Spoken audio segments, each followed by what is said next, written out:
Video thumbnail দেখে তোমরা প্রথমে বুঝতে পেরে গেছো কোন বিষয়ে ভিডিও। সো আর বলার দরকার নেই। তো রেইন লিলি আজকে দেখাবো কম পরিচর্যায় কত সুন্দরভাবে রেইন লিলি ফুলটা গড়ে তোলা যায় একটা টবে। তো চলো ভিডিওটা স্টার্ট করি। তার আগে দেখে নাও আমি কত সুন্দর করে রেইন লিলি ফুল লাগিয়েছি, তোমাদের কেমন লাগছে। শুধুমাত্র কম পরিচর্যায় তুমি যদি এরকম সুন্দর রেইন লিলি ফুল টবে গড়ে তুলতে চাও, অবশ্যই তুমি ঠিক ভিডিও ক্লিক করেছো। তো চলো, হ্যালো এভরিওয়ান, কেমন আছো সকলে? Welcome back in another long blog. তো ভিডিওর প্রথমে তোমরা যেটা দেখলে ফুল কত সুন্দর হয়েছে সেটা পুরোপুরি ভুলে যাও। প্রথম থেকে শুরু থেকে দেখাবো যে ফুলটা কিভাবে সুন্দরভাবে গড়ে তুলতে হয়। তো চলো স্টার্ট নাও। চলো, আজকে যে এই টপটা দেখতে পাচ্ছ এতে ভরে ভরে পর্তুলিকা ফুল হয়েছিল এক সময়। সেই ভিডিও আমার চ্যানেলে অবশ্যই আপলোড আছে, তোমরা পারলে গিয়ে দেখে এসো প্লিজ। তো এই টপটাকে আজকে ভালো করে ক্লিন করে আবার সেই ফুল গাছ লাগাবো, কিন্তু কোন ফুলের গাছ লাগাবো এবার সেটাই ভাবছিলাম বসে বসে। তো তখনই মাথায় আসলো যে বাগানে অনেক কটা রেইন লিলি ফুলের গাছ দেখেছিলাম, তো চারিদিকে ছড়িয়ে ছিটিয়ে পড়েছিল।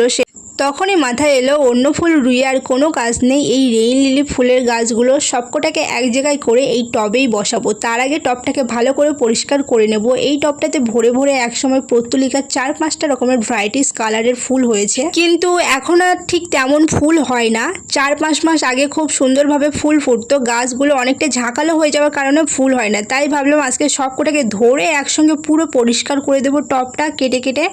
এই শেকড়গুলো কিন্তু অনেকটা গভীরে চলে গিয়েছে, কারণ গাছটা অনেকই 4-5 মাসের পুরনো, বুঝতে পারছো। তো এগুলো ভালো করে পরিষ্কার করে নিতে হবে, না হলে এই শেকড় থেকে আবার গাছ ভর্তি হয়ে যাবে। তো পর্তুলিকা গাছ তো আর চাই না। প্রথমে এরকম ঝুড়ো ঝুড়ো মাটি টবের উপরে ফেলতে হবে। আমি কিন্তু প্রথমে ঝুড়ো ঝুড়ো মাটি ফেলেছিলাম, আর টবটা আবার উড় করে ঝুড়ো ঝুড়ো মাটি করে আবার ফেলেছি। আর দেখো এখানেই পড়ে আছে সেই ছড়িয়ে ছিটিয়ে থাকা রেইন লিলি, যার খোঁজ আমি পেয়েছি অনেকদিন আগেই, কিন্তু কোথায় রোবো ভাবছিলাম। এবার আমি রোয়ার জায়গায় পেয়ে গেছি। এটা একটা মালসায় রুয়েছিলাম, কিন্তু মালসাটা ভেঙে যাওয়ার কারণে চারিদিকে ছড়িয়ে ছিটিয়ে গিয়েছে, কিন্তু ফুল হচ্ছে খুব সুন্দর। তাই ভাবলাম লেট করে লাভ নেই, রুয়ে ফেলি। এই ফুলগুলো ভালো করে সারিয়ে রোবো খুব সুন্দর করে, এটাই আমি ভাবছিলাম মনে মনে। তো তারপরে এখানে দেখলাম আরো ফুল আছে, আরো ফুলের গাছ আছে অনেকটাই, পুরো লেগে আছে বস্তার গায়ে চিপকে লেগে আছে। আরো ভালো করেই দেখছিলাম আরো গাছ আছে কিনা, কারণ এখন অনেক রয়েছে বলে নষ্ট করে লাভ নেই, পরে পাওয়া যাবে না।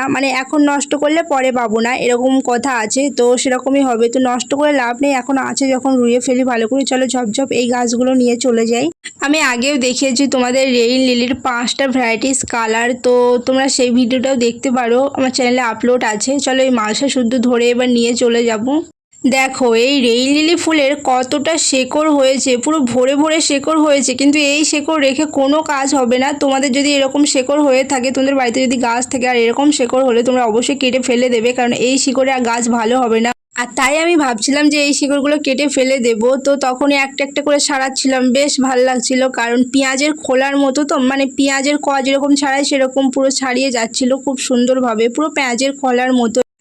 আর এইভাবে তো একসঙ্গে আমি রোবো ভাবছিলাম, কিন্তু দেখলাম এইভাবে একসঙ্গে রুলেও ভালো হবে না। এবার দেখো মালসাটা খুললাম যেই, সেই তো অবাক করা কাণ্ড, পিঁপড়ে বাসা করে ভরে ভরে ডিম পেড়েছে। এই পিঁপড়ের ডিমে পুরো মালসাটা ভরে গেছে, পুরো দেখো পুরো ভর্তি। আর যে এটা আমি গাছগুলো যে উল্টে দেখলাম, সেই গাছের মাটি কোথায়, পিঁপড়ের বাসা ভর্তি, একটুও মাটি নেই, শুধু শেকড় আর পিঁপড়ের বাসা ডিম। এই পিঁপড়ের বাসাগুলো দেখে তো আমার মাথায় রীতিমতো চাপ সৃষ্টি হয়েছে, কারণ প্রচুর বৃষ্টি আসছে, আজ তো শুধু বৃষ্টি আসছে, এই বৃষ্টি আসছে তো এই থামছে। তো তখনই ভাবছিলাম কি করব, ওইভাবে রুয়ে দিচ্ছিলাম। তখন ঠাম্মা বললো যে এইভাবে রুস না, টপটা পিঁপড়ে ভরে যেতে পারে, আবারও ধুয়ে নিয়ে আই। তো ধুয়ে নিয়ে আসলাম, আর বিশ্বাস করো ধোয়াটা আমি তোমাদেরকে দেখাতাম যে কতটা পিঁপড়ে বের হয়েছে, কিন্তু এত যে আজকে বৃষ্টি হচ্ছে ওই কারণে আর ফোনটা নিয়ে গেলাম না ওখানে, কারণ বৃষ্টি। আর এই গাছের শেকড়গুলো এমন হয়েছে না, পুরো একসাথে ধরেছি যেন মনে হচ্ছে কারো চুলের মুঠি আমি ধরে আছি এমনভাবে।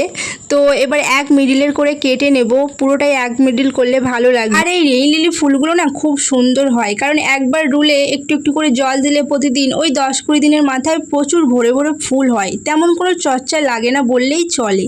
আর দেখো শেকড়গুলো কেটে দিলাম, আর যেগুলো বড় হয়েছিল গাছ অনেকটাই, ওগুলো কাটিং করে নিয়ে এখানে পুরো লাইন বাই লাইন এবার রুয়ে নেব, পুরোটাই একসঙ্গে পুরো গোলভাবে রুয়ে নেব। আমার কাছে কিন্তু রেইন লিলির 5টা কালার আছে, কিন্তু এখানে শুধুমাত্র আমি পিঙ্ক কালারটাই রুয়ে নিচ্ছি, কারণ শুধু পিঙ্ক রুলে ভালো হবে। আগে আমি 5টা কালার রুয়েছিলাম, কিন্তু অতটাও ভালো দেখতে লাগছে না, ওই জন্য একটাই কালার আমি রুচ্ছি, শুধু পিঙ্ক। তো তোমাদের কাছে কটা কালার আছে অবশ্যই কমেন্ট করো। আর দেখো রোয়াটাও প্রায় কমপ্লিট কমপ্লিট হয়ে গেছে, তাও একটু ছড়িয়ে ছিটিয়ে আছে, সেগুলোকে আমি রুয়ে নিচ্ছিলাম। কারণ অনেকগুলো গাছ তো ভালো করে না রুলে নষ্ট হয়ে গেলে পরে নষ্ট হয়ে যাবে, আর হবে না। তো পুরোটা কমপ্লিট হয়ে গেলে এখানে আমি টবটা ভালো করে বসিয়ে দিচ্ছি। আর টবটা বসানোর সময় হয়ে গেল এক কাণ্ড, এ তো বসছেই না কিছুতেই। তারপরে একটা ইটের মাঝারি কুচি ওখানে সাইডে আটকে দিলাম, তারপরে গিয়ে বসলো। আজকে ভিডিওটা এই পর্যন্ত, পুরোটাই তো কমপ্লিট হয়ে গেল। আর তোমাদের কাছে একটা ছোট্ট প্রশ্ন আছে, এই টবটাতে আমি দুটো রকমের ফুল রুয়েছি, একটা হলো রেইন লিলি আর একটা হলো পর্তুলিকা। তো তোমাদের কোনটা বেশি ভালো লাগে, রেইন লিলি নাকি পর্তুলিকা? দেখি কোন দিকে বেশি ভোট পড়ে, অবশ্যই কমেন্ট করো। তো রোয়া তো কমপ্লিট, এবার টাটা বাই বাই বলে দেখা হবে যেদিন ভোরে ভোরে ফুল হবে সেই দিন। হ্যালো এভরিওয়ান, অলরেডি প্রায় 10 থেকে 20 দিন কমপ্লিট। তো আজকে সকালে দেখো এরকম অবস্থা, পুরো ভোরে ভোরে ফুল হয়েছে। এর আগের দিনও ফুল হয়েছিল, কিন্তু এতটা না। আমি বলেছিলাম যেদিন ভোরে ভোরে ফুল হবে সেই দিনকে তোমাদের সাথে শেয়ার করব। তো ভিডিওটা এখানেই শেষ করছি আজকের মতো, টাটা বাই বাই। তো অবশ্যই কমেন্ট করো কেমন হয়েছে রেইন লিলি।